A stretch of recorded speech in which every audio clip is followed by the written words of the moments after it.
13 years. He comes home a man of 32.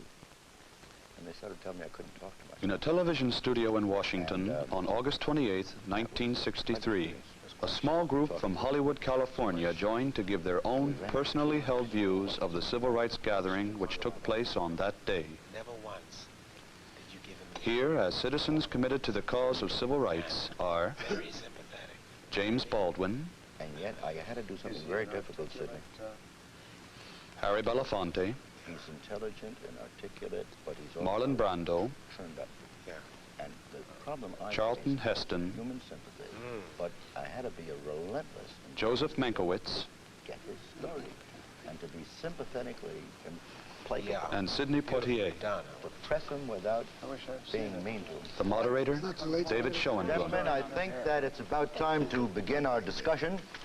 We're here in the studio today with 7 men who have 2 things in common. They're entertainers and artists, and they've all come to Washington. They're 7 out of some 200,000 American citizens who came to the Capitol to march for freedom and for jobs.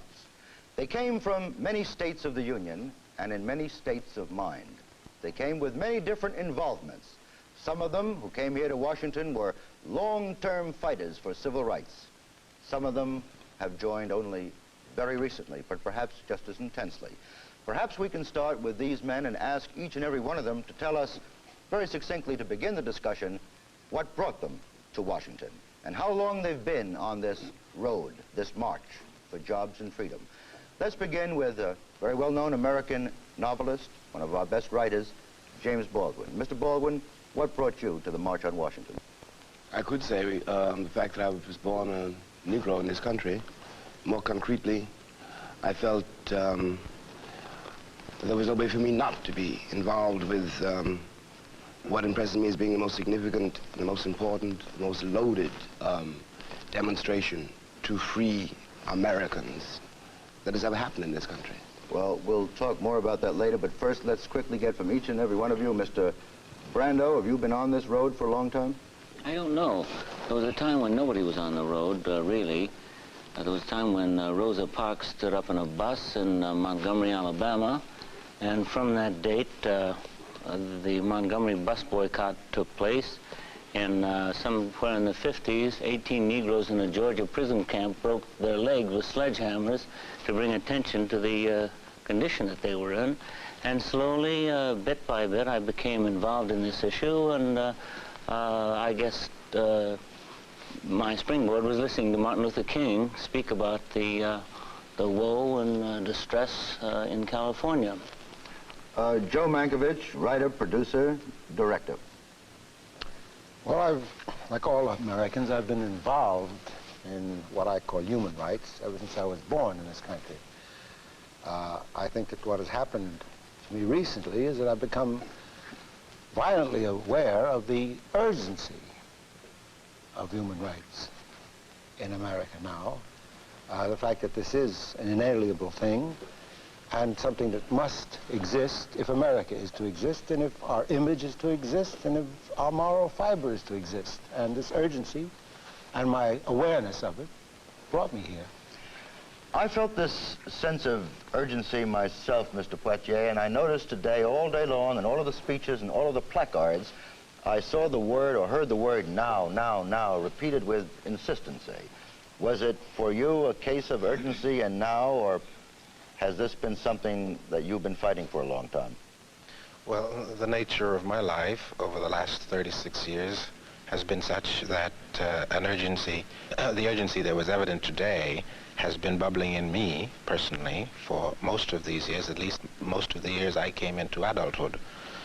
I became interested in the civil rights struggle out of a necessity to survive, and I think my interest started many years ago, never as intensely, however, as it exists today. How about a personal participation, such as today's extraordinary participation? Is this a rare experience for you? No, it is not a rare experience for me. I found, having lived in New York and in other parts of America over the last 20 years, since I came from the Caribbean, I found it necessary for self-protection and for to perpetuate my survival that I involve myself in any activity that would ease my burden momentarily.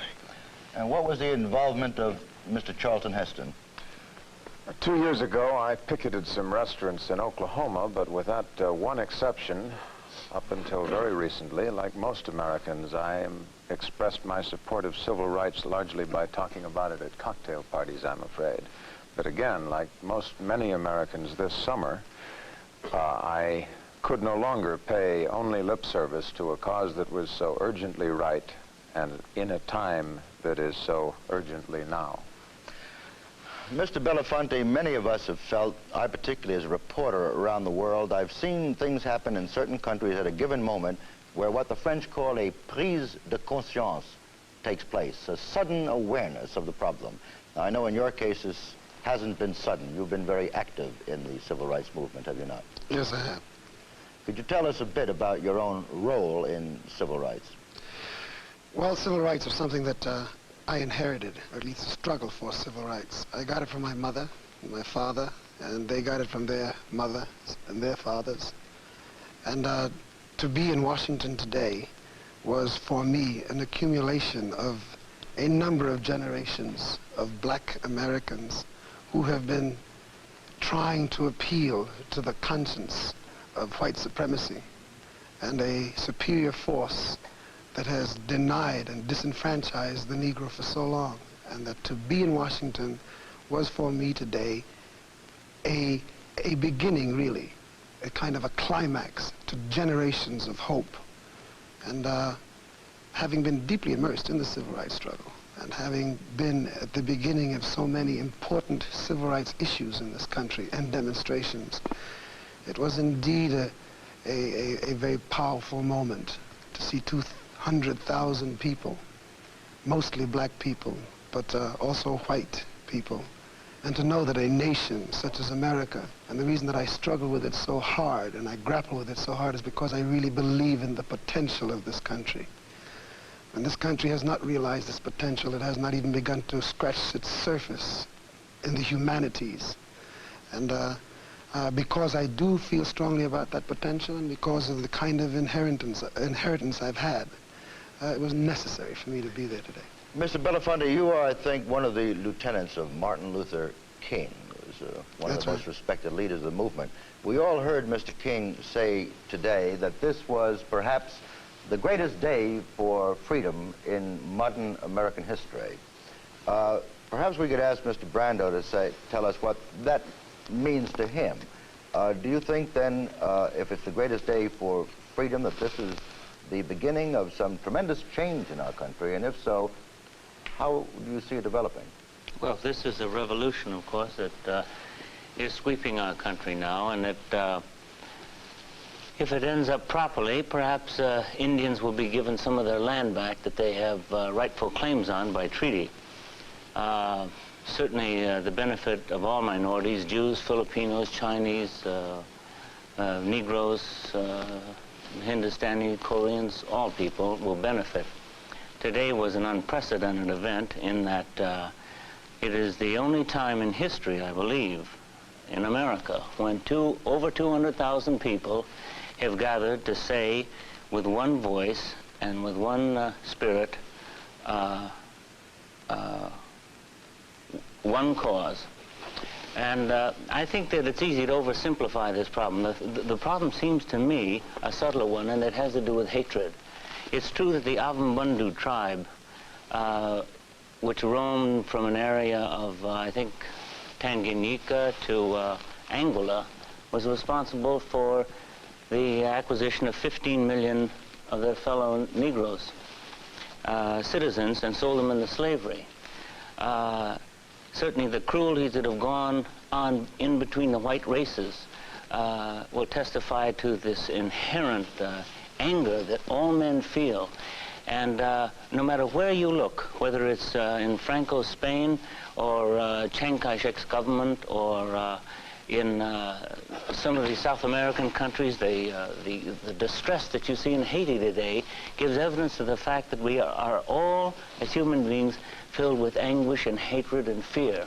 And I think that that is what we are expressly addressing ourselves here to today here in this movement. I think it's one step closer to trying to understand the human heart, to try to understand what is it that has produced this. What excuse is it that we give ourselves to give the expression to burning children with cattle prods and destroying people? You know, as I listen to you, something strikes me, and I'd like to throw this out for discussion or anybody who wants to answer it. You've mentioned a number of countries in which there have been oppressions and repressions and in which man has been hateful to his brother, and in which this anger expresses itself in a demonstration of one kind or the other. What strikes me is that almost, I think, all the countries you've mentioned are countries in the Western world, countries where we know about repression and where we have an opportunity to demonstrate against them, as we've had in Washington here today. This is not really a flag-waving question of mine, but I've been a foreign correspondent for a quarter of a century. All of you gentlemen have worked overseas. It does occur to me that demonstrations of this kind could not easily be held elsewhere. And when we talk about oppression and repression, I haven't seen any March on Moscow or March on Peking. And with all the faults that we have and which we're trying to examine, wouldn't you agree it's fair that the hope of our country is that we can have demonstrations of this kind? Well, I happened to remark to Jim Baldwin on our way down this morning. I suddenly turned, I saw these fantastic preparations going on, and I found myself saying that this is wonderful, this is horrible, this is joyous, and this is depressing, that this is the only country in the Western world, almost, I think in England it could happen, probably, possibly in France. In the whole world. Yes, in which this could happen, a meeting like this, but it's also the only country in which it is necessary. This is the frustrating thing, that surely we can have a meeting like this today in this country, but at the same time, it is necessary in this country. You see, what you think it's, well, Joe, to me the most important thing is that freedom, true freedom, is not given by governments. And freedom is taken by the people. And the excitement of today, in my mind, is the fact that 1 out of every 1,000 Americans was here in Washington, and that the people of America are becoming aware that this freedom to their fellow human beings, and I call them human rights, are theirs to give. The Civil Rights Bill is not as important as the fact that the people have freedom to give, and I think now will begin to give it. Mr. Heston was about to come in on this. Earlier you said very modestly and with considerable humility that until recently you'd reserved your civil rights position for cocktail parties, and that's no longer true. Would you expand on that first? I'm afraid I have very little to expand in terms of direct action beyond my participation in the most moving events of today. But I would, to some extent, disagree, at least as I understood Joe's and Marlon's point. The prime thing I extracted from today's events was a quite hopeful and stirring feeling of for the future, and also a restatement of the principles on which this country was founded. Dr. King said most eloquently that now seems finally to be the time when the check which the Negro American has presented so often and had returned to him marked insufficient funds may at last be on the verge of being cashable, and in terms of equality with his fellow Americans. But as an American, I am as stirred by the fact that this is true as I am by whatever capacity I have to empathize with my Negro fellow citizens in their eloquent cry that it finally happened now. And I cannot forget that, as you suggested, this is a country and a system of government that was, however tardy we are in extending freedom to all its citizens, we conceived the idea of freedom for all citizens under the law. And among the many eloquent things that were said today, James Baldwin has written as eloquently as anyone on this subject, but most of the men who have written on civil rights and spoken on it trace back what they speak about to the statements made by Lincoln and Jefferson. And although the end is not yet, as Harry suggested, this is perhaps a beginning. And the times ahead are just as difficult as the times behind, although in a different way. Where do we go from this beginning? The tremendous energy churned up here, of course, is a motivating force, but it's vague, it's diffuse, unless the plan of action causes people to really correct in fact and not only in oratory. Will this tremendous outburst now lead to a course of action, Mr. Belafonte, that I feel will speed that up? the now that we speak of is not a now that describes a success or fulfillment of the issues and the grievances that face the Negro people. The now is a statement that from here on in there's a point of no return, that there is success or there is utter failure. There is no middle of the line. There is no compromise on the issue. The now that is being spoken about is the fact that in 100 years, finally, through whatever the causes have been in history, and most of them have been because of oppression, the Negro people have strongly and fully taken the bit in their teeth. They're asking absolutely no quarter from anyone. Even the hand that is extended in terms of brotherhood and friendship to the white citizens who want to participate, it is for them to make the choice to accept, because they intend to move without it. And that, and I don't mean to say that the black community is not a community that does not have responsibility in this current revolution, but I do say that the bulk of the interpretation of whether this thing is going to end successfully and joyously or is going to end disastrously lays very heavily with the white community. It lays very heavily with the profiteers. It lays very heavily with the vested interests.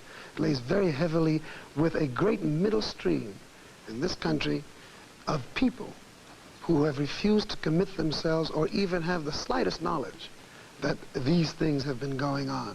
And those who have decried demonstrations and who have said the Negro is going too far, they are the ones who in fact are being provoked the most by this, because for the first time, and it is only throughout demonstrations, that they have come to a level of consciousness.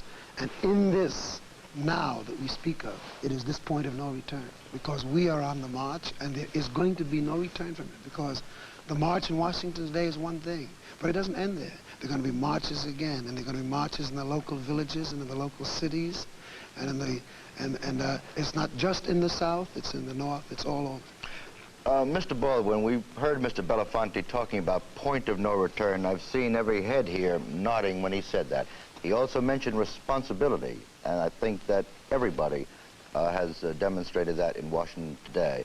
But Dr. King, who has fought in the name of nonviolence, love, and brotherhood, also talks about a dream he has. We heard this eloquent statement of the great dream that even in Alabama, we're going to accomplish this. You're not a prophet. You're a novelist, but novelists very often see into the future. Do you share the dream? You think it will be achieved? I think we all at this table, and many more people than that, share that dream. When Martin said that he dreamed of a country in which his 4 children would not be penalized because of their color, all of us believe that. I think we're all committed to that. It is perhaps paradoxical, but it's the American Negro in this context who, on the basis of the evidence, has the most faith in this country. I myself have always, no matter how bitter I became, believed, as Harry puts it, in the potential of this country, in the tremendous energy here, and the things that we can achieve, if we will.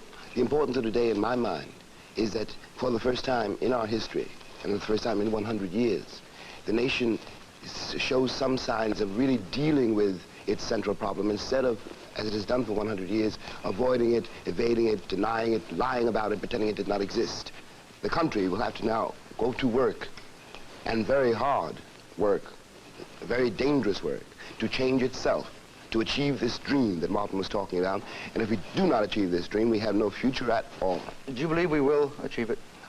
I certainly believe it. I certainly believe it. In a nonviolent manner? But yes, I believe that too. But it is going to cost us, every single one of us, including everyone here and everyone in this country. I'm not quite so prepared to say that it will not be achieved without violence, because the Negro people have conducted themselves nonviolently.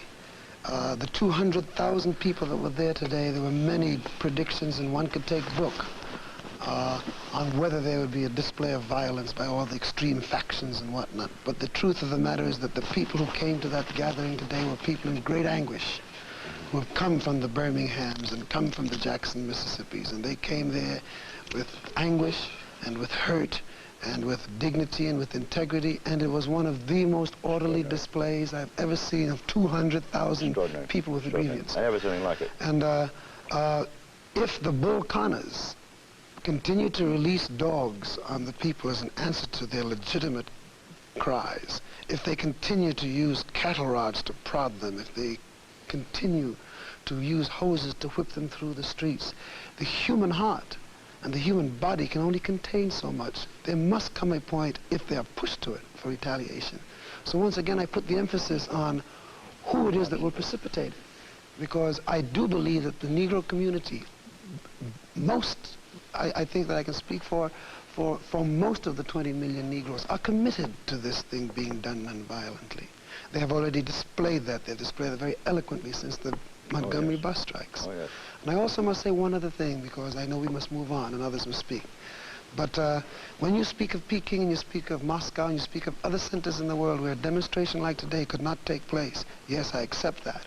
But I also say that it is long since past the time when we can measure our own conscience and our own sense of morality based on what some decayed society refuses to give its own. We must, it is like arguing with the present administration as to what we feel they did or did not do in relation to the civil rights struggle, because they were measuring it based on the previous Mr. Belafonte, I could not agree with you more in terms of measuring in our society, but remember, the entire world watches this sort of thing. Mm-hmm. The world doesn't have a correct measuring stick. We all have lived around the world. When I mention Moscow, Peking, or any of these things, it is because here we are talking to the world. More than 100 countries will be listening to the discussion today. No, I understand that. I just want to make one statement to tie this off. I agree with you wholeheartedly, incidentally. I said that in the beginning. But the point that I'm trying to make is that we are also the loudest crier of any nation in the world about democracy and about the free countries. What we've been doing, in effect, is we've been letting the Negro have his dream. Say, go on dreaming. Well, the time has come, I think, and we've shown today, to stop dreaming this dream and wake up to it. Mm-hmm. Because this dream was put into very precise words called the Declaration of Independence. Mm-hmm. It was restated as the Emancipation Proclamation, and in this past 100 years, we have permitted the Negro to have his dream, a dream that was restated by Dr. King today. But Dr. King injected one new point, which is that perhaps an aroused American people can permit the rest of the American people to And I firmly believe that. This is the point. Mr. Poitier came to this country. How old were you when you came to America? 14. You were 14 years old when you came to this country. What has been the evolution of your own thinking as you met this problem and as you face it today? And what do you, as a person, not as an actor or even, perhaps not even as a Negro, but how do you feel inside of yourself? You're forced to participate. Well, yes. I am forced to participate because it is my conviction that my country has to successfully negotiate the Negro question. It is, to me, not a problem. It's the question of the Negro, the unsettled question of the Negro in America. We must, as a country, successfully negotiate that before we can, with any degree of honesty, try to become eligible for participation in the future. We must negotiate other great questions that face us today. And the stamina, the texture of our endeavor to solve the Negro question will exemplify for me the kind of interest the country as a whole has in doing the things that are necessary for us to be entitled to a future. Mr. Heston, you want to say something? Well, everything that we've been saying in the last few minutes illustrates vividly the vital importance of this question, not only for Negro Americans, but for all Americans, and thus, in view of our position in the world, for all the world. And again, the importance of it and the difficulty, as both Harry and Jimmy Baldwin suggested, that it's not an easy, a downhill coast. The difficulty of the times ahead cannot be overemphasized. Again, I can't help thinking that it was never more eloquently put than Tom Paine put it, writing in The Winter of Valley Forge, in another difficult time for this country, when he said, these are the times that try men's souls. The sunshine patriot and the summer soldier will in this crisis shrink from the service of his country. But he that stands it now will earn the love and thanks of man and woman. That's why I think, for a starter, why don't we sometimes refer to it as the white question? It's an American question. No, I think it is the white question, and I think that's one of the things that has brought people. I don't think so. It's just a human question. Yes, because in the ebb and flow of human events, these things come and go. Conflicts of this kind come and go. There is a renaissance of democratic spirit. The Negroes are giving us a lesson now that we have been we've been waiting for. We've grown a little stale, gotten a little fat. I think they've made us aware of the white question, and we've got to answer it. Yes, but if you examine, for instance, I think you're both right, really. It's a white question and a human. And this thing can no longer ebb and flow. This thing has got to get there's always an ebb and flow in history. One country is up, one country is down. One it's been cozy to think of it, Marlon, as the Negro question. That's right. It was the Negro dream. I don't disagree with that. You know, I think that the responsibility has shifted. It is. I don't think it's just a question of semantics. I think the responsibility has shifted to the white people of America. Sure. Well, I think we may all agree, we seem to be in agreement, that it's not a question of semantics, but that words often get in the way of what we mean to say. Mr. Poitier corrected himself when he said Negro problem, and then he changed it to Negro question. He was weighing his words very carefully. Well, I think implied in Negro problem is a kind of suggestion that I represent a problem. Sure, I do not represent a problem. Precisely. You follow? The Negroes are not a problem to us. We're a problem to the Negroes. We're all saying the same thing. No, we're not. It's not the same thing at all. And this is what I have become aware of. No, Joe is very correct because, I don't think it is because the person who holds in his hands the power to fulfill the American dream, to fulfill the words of Tom Paine, to fulfill the words of the Declaration of Independence, happens to be a person who is white. Right. And he sits... to imply that it's solely a white problem is to deny the burning interest of every fellow Negro citizen. It is. It is, however, gentlemen, I think that's fair enough. I'll give you that. The crosstalk is such that what you're saying, which I think everybody wants to hear, is being lost, all of your words of wisdom. But maybe we can end it on this point. How would you phrase yourself, very briefly now, as succinctly as you can put the essence of your thought? What is the nature of this question today? What is the most important thing to be done by each and every one of us? If you had the right to say, I, James Baldwin, will tell people what to do and how to solve this thing, what would you say? My God. Yeah, it's a tough one. In 3 words? Not in 3 words, no, a single thing. For example, I happen to think, just to give you an idea of what I'm getting at, that the most important thing at the moment now is jobs. That's quite true. But the nature of the problem, as I see it, is so complex that one can't simply say jobs. One has to say jobs, schools, houses. It's a whole complex of things, you know. Jobs alone won't solve it. Schools alone won't solve it.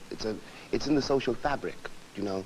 It isn't anything, it's everything. It's everything. And I really think, to come back to Joe's point in another way, and at the risk of sounding mystical, that the first step probably has to be somewhere in the American conscience. I think the American white republic has to ask itself why it was necessary for them to invent the nigger. You know, I am not a nigger. You know, I never called myself one. But one comes into the world, and the world decides that you are this for its own reasons. And it is very important, I think, for the American, in terms of the future, in terms of his health, in terms of the transformation we are all seeking, that he faced this question, that he needed the nigger for something. You know. May I please be forgiven for interrupting. In fact, We have run out of time, but it's kind of a good point, because what you've ended up with is to say we've all got to face the question. I think what we've done today... You have just witnessed an unrehearsed discussion by those whose deeply held personal views have committed them to the cause of civil rights. The moderator has been David Schoenbrun.